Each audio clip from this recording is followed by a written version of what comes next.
하나님의 말씀은 요한복음 8장 12절로 20절 말씀입니다. 요한복음 8장 12절로 20절 말씀, 제가 한 절, 여러분이 한 절 나누어 읽도록 하겠습니다. 예수께서 또 말씀하여 이르시되 나는 세상의 빛이니 나를 따르는 자는 어둠에 다니지 아니하고 생명의 빛을 얻으리라.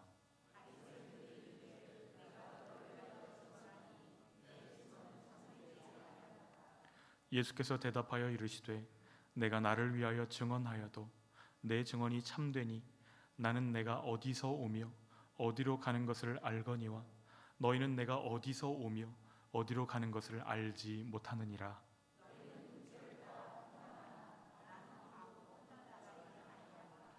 만일 내가 판단하여도 내 판단이 참되니 이는 내가 혼자 있는 것이 아니요 나를 보내신 이가 나와 함께 계심이라.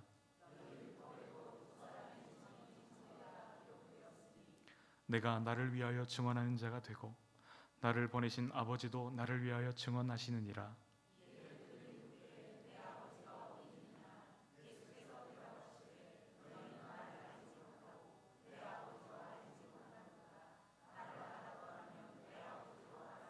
함께요.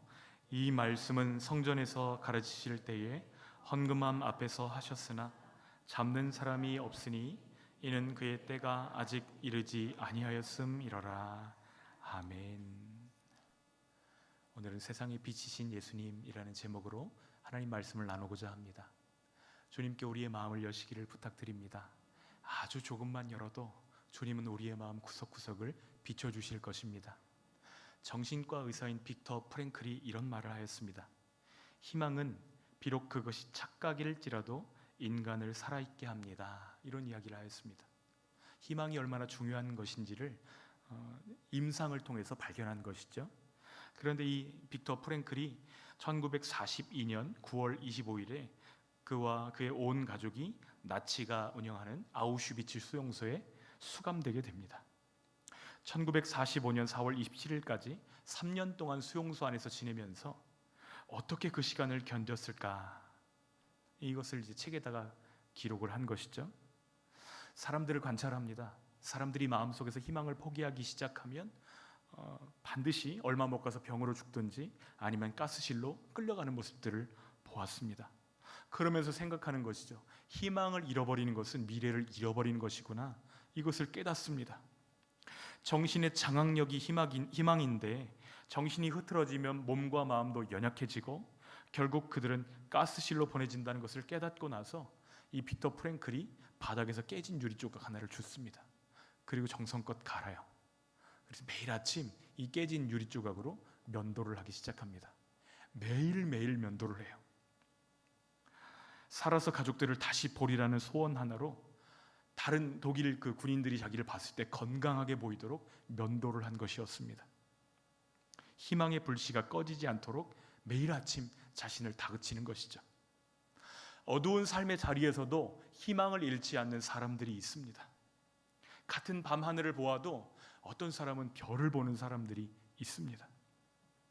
그 대표적인 사람이 바디메오입니다. 그는 여리고의 유명한 거지입니다. 앞을 보지 못했기 때문에 누군가의 손에 이끌려서 그의 하루를 시작하고 그의 하루를 마쳤을 것입니다. 성경은 다 기록하지 않지만 그의 아르바이트는 구걸하는 일이었을 것입니다. 사람들의 조롱 속에서 견디며 하루를 보내는 것이 그의 일상이었을 것입니다. 삶의 어두컴컴한 자리에 앉아있는 이 바디메오에게 한 줄기 빛이 비칩니다. 나사렛 예수가 우리 동네를 지나가신다는 소문을 듣게 된 거예요. 사람들의 웅성웅성거리는 소리가 점점 커지기 시작합니다. 그때에 내가 여기 있다는 것을 알리고 싶어서 더 큰 소리로 소리를 지르는 것이죠. 뭐라고 소리 질렀을까요? 다윗의 자손이여 나를 불쌍히 여기소서. 소리를 지르기 시작하니까 예수님을 둘러싸고 있던 사람들이 와가지고 조용히 하라고 책망합니다. 그러자 더 큰 소리로 다윗의 자손이여 나를 불쌍히 여기소서 하고 소리를 지릅니다. 그때에 바디메오의 간절함이 예수님께 닿았을 때 예수님이 걸음을 멈추시고 그를 부르십니다. 우리 마가복음 10장 50절로 52절 말씀 읽겠습니다. 맹인이 겉옷을 내버리고 뛰어 일어나 예수께 나아오거늘 예수께서 말씀하여 이르시되 내게 무엇을 하여 주기를 원하느냐? 맹인이 이르되 선생님이여 보기를 원하나이다. 예수께서 이르시되 가라, 내 믿음이 너를 구원하였느니라 하시니 그가 곧 보게 되어 예수를 길에서 따르니라. 바디메오에게 빛이 임한 것입니다. 그런데 어둠의 자리에 앉은 사람이 바디메오 뿐일까요? 삶의 길가에서도 절망을 경험할 때가 있습니다. 우리도 그렇습니다. 여기저기 임대, 폐업 간판들이 붙는 것을 보면서 우리 자영업 하시는 집사님들은 얼마나 힘드실까, 그런 생각들을 합니다. 주중에 가까운 곳에 침수 피해를 당한 교회를 방문하였습니다. 후배 목사님이 사역하시는 교회인데 지하에서 예배실이 있거든요. 바로 근처에 아파트 단지가 있기 때문에 소리가 새어나가지 않도록 지하가 예배실입니다. 그런데 거기를 진짜 예쁘게 꾸민다고 열심히 밑에 인조잔디 다 붙이고 벽체에도 석고 같은 거 다 붙이고 이렇게 했는데 물이 넘어서 들어온 거예요. 넘어서. 그러니까 벽도 다 곰팡이 슬어서 썩고 바닥은 냄새가 나고 하루 종일 제습기를 돌려도 물이 다 빠지지를 않는 겁니다. 그렇게 수요 예배도 못 드리고 일주일 내내 물을 퍼내고 겨우겨우 주일 예배를 시작했는데 컴퓨터도 젖고 악기도 젖고 그래가지고 한 40분 하다 보니까 탁 다 꺼져 버렸어요. 그렇게 주일을 보내고 나서 월요일을 보내고 있는 그 목사님을 찾아갔는데 얼마나 어깨가 처져 있던지.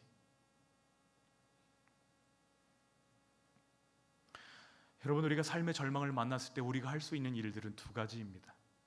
첫 번째는 바디메오처럼 예수님을 향해서 간절히 소리 지르든지 아니면 우리의 마음을 절망 가운데 그대로 내버려 두는 것입니다. 우리의 선택이죠. 저는 소원하기를 우리 개인이 예수님을 향하여 우리의 목청껏 소리 지를 수 있는 그런 은혜가 있기를 소원합니다. 또 우리 공동체가 어둠 가운데 있는 다른 이웃들에게 빛을 비추는 공동체 되기를 소원합니다. 내 짐만 아니라 다른 사람의 짐을 함께 져주는 성숙한 교회로 쓰임되기를 기도합니다. 캄캄하고 막막하고 무겁고 무섭고 고통스러운 삶의 문제를 어떻게 해결할 수 있을까요? 이 삶의 어두움은 무엇으로 밝힐 수 있을까요? 여러분, 돈으로 밝힐 수 있을까요? 돈으로 상당히 많은 일을 할 수 있습니다. 그런데 할 수 없는 일이 있습니다. 영혼 안에 있는 그 어둠을 밝히는 일은 이것으로 할 수가 없습니다. 약으로 할 수 있을까요? 약으로 수많은 증세들이 호전되고 잠잠하게 됩니다. 그런데 수많은 진통제를 먹어보았지만 약 기운이 떨어지면 그보다 더 극심한 고통이 몰려오잖아요. 성경은 영혼의 어두움을 밝힐 참 빛이 필요하다고 말씀합니다. 사도 요한은 그 빛이 누구신지를 소개하고 있어요. 세상의 빛으로 오신 예수님이십니다. 12절 말씀 우리 함께 읽겠습니다. 예수께서 또 말씀하여 이르시되 나는 세상의 빛이니 나를 따르는 자는 어둠에 다니지 아니하고 생명의 빛을 얻으리라. 아멘. 본문의 배경이 되는 절기가 있습니다. 초막절이라고 하는 절기예요. 광야 생활할 때 이들이 우리 추수감사주일이 있는 것처럼 추수에 대한 기쁨과 감사를 드리는 때인데 조상들이 광야에서 방황하고 초막 짓고 살았던 때에 하나님이 은혜 주심을 돌아보는 절기가 초막절입니다. 그래서 보통의 이스라엘 사람들이라면 이 절기가 되면 지붕 위로 올라가서 초막을 세우고 그 안에서 텐트 치고 잠을 자는 것이죠. 이때의 예루살렘은 방문객들로 붐볐고 축제를 즐기는 사람들로 북적였는데 사람들이 노래하고 춤추고 횃불 들고 행진하고 성에서 거둔 이스라엘의 그 여리고 성에서 거둔 이스라엘의 위대한 승리를 재현하기 위해서 성벽 주위를 도는 퍼레이드, 이런 것들이 이 초막절 절기에 벌어졌습니다. 초막절의 제일 중요한 행사가 두 가지가 있는데요. 첫 번째는 물축제입니다. 실로암 못에 가서 물을 길어다가 그것을 가지고 성전 안으로 들어와서 제단 위에 물을 붓는 일이 물축제의 가장 중요한 이벤트입니다.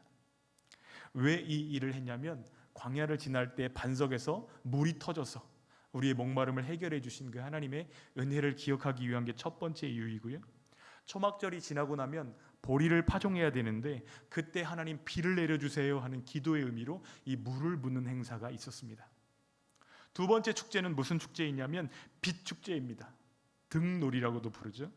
초막절 중에 저녁마다 해지기 전에 제사를 드린 후에 제사장들이 성전 안에 기둥을 4개를 세워놓고 이 등잔대에다가 불을 밝히는 것입니다. 이 등잔대가 여인의 뜰 안에 있었는데요, 그렇게 불을 켜면 당시에 전기가 없었던 시대에도 여인들이 바느질을 할 정도로 밝은 밝기를 유지할 수 있었다, 이런 기록들도 보았습니다. 이 불의 의미가 무엇인가? 하나님이 세상을 처음 창조하실 때 빛이 있으라, 빛을 만드신 하나님을 찬양하는 것, 그리고 하나님이 이스라엘 백성들을 인도하실 때 낮에는 구름 기둥으로, 밤에는 불 기둥으로 인도하신 그 인도하심을 찬양하는 것, 세 번째는 삶의 빛이 되는 율법을 주신 하나님을 찬양하는 것, 이러한 의미로 등을 켜고서 하나님 앞에서 찬양하고 노래하는 것이죠. 그래서 이 초막절 끝날은 큰 구원의 날로 여겨서 사람들이 모두 기뻐하는 것입니다. 제사장들이 여인의 뜰에 나와서 막 이 등잔대에다 불을 밝히려는 그 순간에 예수님께서 사람들을 향해서 말씀하십니다. 나는 세상의 빛이니 나를 따르는 자는 어둠에 다니지 아니하고 생명의 빛을 얻으리라, 이렇게 말씀하십니다. 나는 세상의 빛이라, 이 표현의 의미를 여러분 알고 계실 것입니다. 나는 이다, 무엇이라고 했죠? 헬라어로 에고 에이미인데 I am, 이 뜻은 하나님이 자기를 표현하시는, 하나님이 자기를 계시하시는 방식이라고 말씀드린 적이 있습니다. 광야에서 장인의 양떼를 치던 모세를 하나님이 부르셨습니다. 그때에 모세가 하나님 앞에 엎드려서 하나님, 저를 보내시는 건 좋은데 제가 그들에게 가면 그들이 물어볼 겁니다. 너를 보낸 분이 누구냐?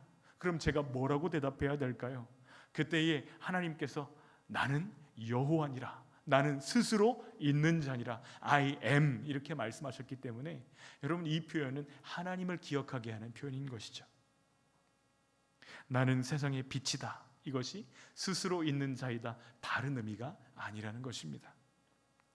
그런데 나는 세상의 빛이라고 말씀하실 때에 그 빛 앞에는 부정관사가 붙어 있습니다. 부정관사 더, 우리 어디다 더를 붙이죠? 바로 그것을 얘기할 때 더를 붙이잖아요. 그러니까 세상의 많은 빛 가운데 하나가 아니라 세상의 유일한 바로 그 빛이 예수님이라는 뜻입니다. 오직 하나뿐인 빛, 진리와 소망 되신 유일한 분, 그분이 예수님이심을 강조하면서 우리를 그분 앞으로 초청하시는 것입니다. 예수님께서 세상의 유일한 빛이라고 하시는 것은 예수님 없는 세상은 그 즉시로 어둠이라는 것을 의미합니다. 그래서 예수님은 자신이 세상의 빛이라는 의미를 이렇게 풀어서 설명해 주십니다. 쉬운 성경으로 한번 같이 읽어볼까요? 시작. 나는 세상의 빛이다. 나를 따르는 사람은 어둠 속에서 생활하지 않을 것이며 생명의 빛을 얻을 것이다. 그러니까 정말로 예수님을 따라가기 시작하는 사람은 어둠을 따라갈 수 있어요, 없어요? 없는 것입니다. 그렇게 하는 것이 싫어진다는 거예요. 이전에 좋던 것이 이제는 값없어진다는 것입니다. 올해 우리는 예수를 따르다라는 주제를 가지고 출발하였습니다. 여러분, 벌써 하반기가 시작이 되었습니다. 여러분, 우리의 삶을 돌아볼 때 정말로 잘 따르고 계신가요? 예수님이 우리를 바라보실 때 정말 잘 따라오고 있구나, 기뻐하실 걸음을 내딛는 저희들 되어지기를 소원합니다. 이 따르다라는 동사가 굉장히 중요한데요, 문자적인 뜻은 같은 길에 서다라는 뜻입니다. 어떤 뜻이라고요? 같은 길에 서다. 주로 세 가지 경우에 이 따르다라는 단어를 사용하는데, 첫 번째는 군인이 자신의 지휘관을 따를 때 이 단어를 사용했습니다. 두 번째는 노예가 주인의 뒤를 따라갈 때 이 단어를 사용했습니다. 세 번째는 제자가 스승을 따라갈 때 이 단어를 사용했습니다. 여러분, 우리 예수님은 어떤 분이시죠? 우리의 왕의 왕이시고 만군의 주이신 우리 예수님은 우리의 지휘관이십니다. 그분이 가라 하시면 가고 서라 하시면 서는 것이 우리의 삶인 줄 믿습니다. 또 죄의 노예였던 우리를 영원히 해방시켜 주신 구원의 주인이십니다. 주인이 하라는 대로 하는 것이 종의 삶인 것이죠. 또 예수님은 어떤 스승과도 비길 수 없는 영원한 생명의 스승입니다. 그러니까 세상에 빛으로 오신 예수님과 같은 방향으로 같은 길을 걷지 않으면 우리는 어둠의 질곡, 죄의 진창을 벗어날 방법이 없는 것이죠.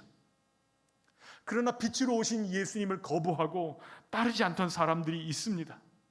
먼저는 예수님의 제자 그룹 중에서 가룟 유다를 생각해 볼 수 있습니다. 여러분, 제자들이 몇 명이었죠? 이 12명 안에 들어간다는 것은 대단한 영광입니다. 그런데 예수님의 제자였음에도 불구하고 3년이나 예수님이랑 같이 먹고 자고 함께 그 가르침을 받으면서 살았음에도 불구하고 이 가룟 유다는 빛이신 예수님을 발견하지 못했습니다. 그래서 그는 어두운 밤에 나가서 예수님을 은삼십에 팔아 넘겨버리고 그리고 스스로 죽음의 길을 가고 말았습니다.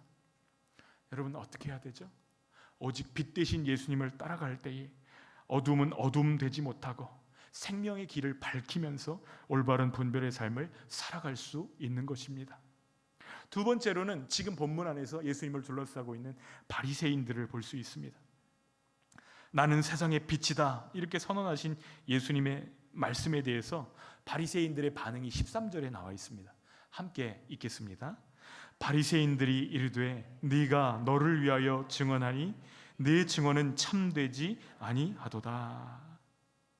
예수님이 나는 세상의 빛이다 말씀하실 때 바리새인들은 그 의미가 무엇인지, 그 하나님의 의도가 무엇인지를 전혀 깨닫지를 못하고 있습니다. 그러니 예수님이 이 복음을 말씀하셔도 받아들일 수 없는 것이죠. 나를 따르는 사람은 어둠에 다니지 아니하고 생명의 빛을 얻으리라, 이 말씀을 전혀 이해할 수가 없는 것입니다. 그들이 보는 것은 겉모습뿐이에요. 갈릴리 출신의 작고 연약한 이 목수, 그 목수의 아들이 도대체 뭐가 대단하길래 하나님과 같은 존재일 수 있겠는가 이해할 수가 없는 것이죠. 무슨 근거로 그런 허무맹랑한 소리를 하는가 우리는 받아들일 수 없다 하고 거부하는 것입니다. 또 빛의 절기를 즐기고 있는 이스라엘 백성들이 그렇습니다. 초막절 절기를 지키는 일, 빛의 절기를 지키는 일, 하나님 기뻐하실까요? 안 기뻐하실까요? 기뻐하실 일입니다. 그러나 너무나 비극적인 것은 빛의 주인이시고 빛으로 생명을 주시기에 오신 예수님이 그들 가운데 서 계시는데 그 하나님의 아들은 무시를 당하고 계시다는 사실이에요. 그들이 듣지 않았기 때문에 예수님은 그들의 주의를 끌기 위해서 큰 소리로 외치셨습니다. 나는 세상의 빛이다 이렇게 외치셨어요. 거룩한 진리가 인간들이 만든 전통에 의해서 밀려나는 장면입니다. 사실 제사장에게 커다란 촛대에 불을 켜라, 제단에 물을 부어라, 이거 성경에 명령한 적이 있을까요? 없을까요? 없어요. 그들이 만든 전통입니다. 그런데 그들이 만든 전통을 지키기 위해서 하나님의 아들이시고 진짜 생명의 빛이신 예수님이 오셨음에도 불구하고 거부하고 밀어내고 있는 것입니다.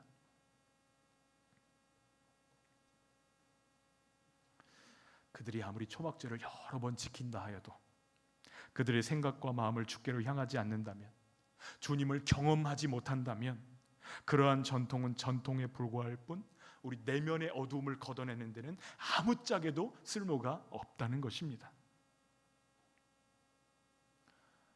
여러분, 전통보다 예수님을 선택하는 저희들 되기를 원합니다. 요한복음 8장을 자세히 살펴보면 빛이신 예수님을 거부하는 사람들의 반응이 점점 강해지는 것을 발견하게 됩니다. 계단 형식으로 이렇게 발전해 가는데요, 먼저는 반박입니다. 내 증언은 참되지 못하도다, 반박합니다. 또 두 번째는 냉소합니다. 내 아버지가 어디 있느냐? 우리는 음란한 데서 나지 아니하였다. 또 부정합니다. 우리가 남의 종인 된 적이 없는데 어째서 너는 우리를 해방하러 왔다고 그러느냐? 또 모욕합니다. 너를 사마리아 사람이라 또는 귀신이 들렸다 하는 말이 옳지 아니하냐? 또 빈정됩니다. 너는 너를 누구라 하느냐? 예수님이 말씀하셨잖아요. 나는 세상의 빛이라 말씀하셨는데 너는 너를 누구라 하느냐? 그리고 폭력을 행합니다. 그들이 돌을 들어 치려고 합니다. 결국 그들은 예수님을 어디까지 끌고 갈까요? 죽이는 자리까지 끌고 갈 것입니다. 그들의 성전에는 불이 켜져 있어요. 그런데 그들의 생각과 마음에는 영적 어두움이 있습니다. 이 즐거운 종교 축제에도 불구하고 제사장들과 백성들은 그들의 영이 죽어 있었기 때문에 하나님의 아들이신, 초막절이 아니라 그들에게 진짜 생명을 주시는 예수님을 알아보지 못하고 있는 것입니다. 그러나 그들이 예수님을 믿고 예수님을 따르게 된다면 그들에게 전혀 다른 결과가 벌어지게 될 것입니다. 예수님은 그들에게 생명을 주시고 빛을 주시기 때문입니다. 나는 세상의 빛이니 나를 따르는 자는 어둠에 다니지 아니하고 생명의 빛을 얻으리라. 여러분, 그들이 불을 밝히고 하는 행동 다 누구를 드러내는 일이에요? 예수님을 드러내는 일인데 자기들이 그 행동을 하면서도 지금 무슨 행동을 하는지도 모르고 하는 것입니다. 예수님이 유일한 빛이십니다. 예수님은 우리 영혼에 밝은 빛을 비춰주시기를 원하십니다. 여러분, 그렇게 비춰주시는 예수님의 빛을 마음에 가득 받아들이는 저와 여러분 되시기를 축복합니다. 육신의 세계에서는 해가 빛이지만 영적인 세계에서는 오직 예수님만 빛이십니다. 해가 이 땅에 충분한 빛을 공급하는 것처럼 예수님은 교회된 우리를 밝히시기에 충분한 빛을 비춰주실 수 있습니다. 우리가 예수님의 말씀을 믿고 순종하면 은혜와 진리의 빛으로 우리를 충만케 하시는 것입니다. 우리 다 같이 요한일서 1장 7절 말씀 함께 읽겠습니다. 그가 빛 가운데 계신 것 같이 우리도 빛 가운데 행하면 우리가 서로 사귐이 있고 그 아들 예수의 피가 우리를 모든 죄에서 깨끗하게 하실 것이요. 여러분, 우리 마음 가운데서 죄가 사라지면 어둠도 사라집니다. 죄가 주는 그 죄책감도 함께 사라집니다. 기쁨이 임하고 빛이 임하는 것입니다. 또 우리가 주님과 사귈 때에 하나님께서 우리 영혼에 주님을 아는 영광의 빛을 비춰주시겠다고 말씀하십니다. 함께 읽겠습니다. 어두운데 빛이 빛이라 말씀하셨던 그 하나님께서 예수 그리스도의 얼굴에 있는 하나님의 영광을 아는 빛을 우리 마음에 비추셨느니라. 아멘. 여러분, 우리 삶에서 가장 중요한 시간은 하나님과 함께 보내는 시간입니다. 예수님과 함께 보내고 하나님과 함께 보낼 때 우리 마음을 빛으로 채워주시기 때문입니다. 그 가장 중요한 시간을 하찮게 여기거나 그냥 간과하고 넘어간다고 한다면 우리는 점점 어두워질 것입니다. 사람들이 빛이신 예수님을 거부하고 따르지 않는 이유가 있습니다. 첫 번째는 모르기 때문입니다. 예수님에 대해서 들어본 적이 없어요. 그분이 빛이시라는 것을 알려준 사람이 없습니다. 그러면 받아들일 수 없는 것이죠. 또 어떤 경우에 예수님을 모르죠? 정말 제대로 된 참 진리, 참 지식을 전달받지 못한 사람들은 예수님을 제대로 알 수가 없는 것입니다. 그러므로 우리는 힘을 다해 복음 전하기를 소원합니다. 어떤 내용이죠? 예수님이 세상의 빛이시라는 것입니다. 또 두 번째로 사람들이 빛이신 예수님을 거부하고 따르지 않는 이유는 내 경험으로 재단하고 판단하기 때문입니다. 이스라엘의 종교 지도자들은 육체를 따라 판단하였습니다.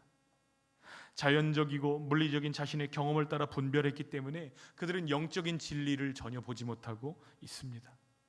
이들은 주님을 경험해야만 합니다. 간절히 기도하고 찬양하며 주님의 임재를 구하는 저희들 되어지기를 소원합니다. 세 번째는 말씀을 자기 삶에 적용하지 않았기 때문입니다. 종교 전문가들은 성경을 필사하는 사람들입니다. 거기 담긴 원리를 공부하는 것이 이 사람들의 일이었습니다. 그렇게 이스라엘 나라는 모세 오경 위에 세워졌습니다. 그러나 제사장들과 서기관들은 성경의 글자가 자기 마음속까지 들어오기까지 마음을 열어서 그것을 적용하지 않았습니다. 그래서 요한복음 5장에 보면 예수님이 그들을 이렇게 책망하십니다. 함께 읽어볼까요? 너희가 성경에서 영생을 얻는 줄 생각하고 성경을 연구하거니와 이 성경이 곧 내게 대하여 증언하는 것이니라. 그러나 너희가 영생을 얻기 위하여 내게 오기를 원하지 아니하는도다. 여러분, 영생을 얻기 원한다면 예수님께로 나아가시기를 부탁드립니다. 대학생 때 꼭 이맘때가 되면 했던 사역이 있습니다. 고창에 있는 고아원에 찾아가서 성경학교를 해주는 것입니다. 우리 교회에서 먼저 성경학교를 열심히 진행을 하고 그 프로그램, 그 멤버들, 그 교재들 가지고 고창에 가서 성경학교를 일주일 동안 진행해 주는 것입니다. 성경학교를 해주러 갔는데 이 아이들이 쭉 줄을 서가지고 로마서 8장을 외우기 시작합니다. 그러므로 없느니라, 첫 글자부터 끝 글자까지 토시 하나도 틀리지 않고 로마서 8장을 통째로 외워버립니다. 저는 이거 사역훈련에서 숙제로 내드리고 싶은데 실족하실까 봐 안 내드리고 있거든요. 그런데 이 아이들, 그 고아원에 있는 아이들이 로마서 8장을 통째로 외워요. 성경에 다이아몬드라는 별명이 붙은 장이 로마서 8장입니다. 너무나 귀한 복음의 진리와 생명이 가득한 게 8장인데 그것을 외우는 아이들의 얼굴에 기쁨이 있을까요, 없을까요? 기쁨이 없어요. 재미가 없어요. 축구를 하는데 서로 깔아뭉개고 때립니다. 얼마나 마음이 아팠는지 몰라요. 그들의 얼굴에 기쁨이 없고 빛이 나지 않는 이유는 딱 하나입니다. 그 말씀을 자신에게 적용하지 않았기 때문입니다. 어떻게 해야 되죠? 그 빛을 알고 그 빛을 경험한 우리들이 가서 비추어야 되는 것입니다. 너희는 세상의 빛이라 주님이 말씀하십니다. 우리가 익산 거리를 걸으면서 거리를 활보하시는 예수님을 볼 수는 없지만 우리가 예수님을 사랑하고 예수님의 말씀을 순종하고 예수님과 동행해 걸어갈 때에 우리의 순종하는 그 모습들을 통해서 사람들은 예수님을 보게 될 줄 믿습니다. 익산시 통계에 따르면 2024년 7월 1일 기준 26만 8천 명이 익산에 거주하고 있는데 그 가운데 3분의 1 정도, 약 9만 명 정도가 크리스천이라는 통계조사를 보았습니다. 3분의 1이면 우리 할만하지 않아요? 우리 옆에 있는 두 사람에게만 빛을 비추면 여러분 그들도 예수님을 알게 될 것입니다. 우리가 빛이신 예수님을 따라가며 세상 속에서 빛으로 살게 하시기를 간절히 소원합니다. 세상에서 빛으로 사는 방법이 무엇이죠?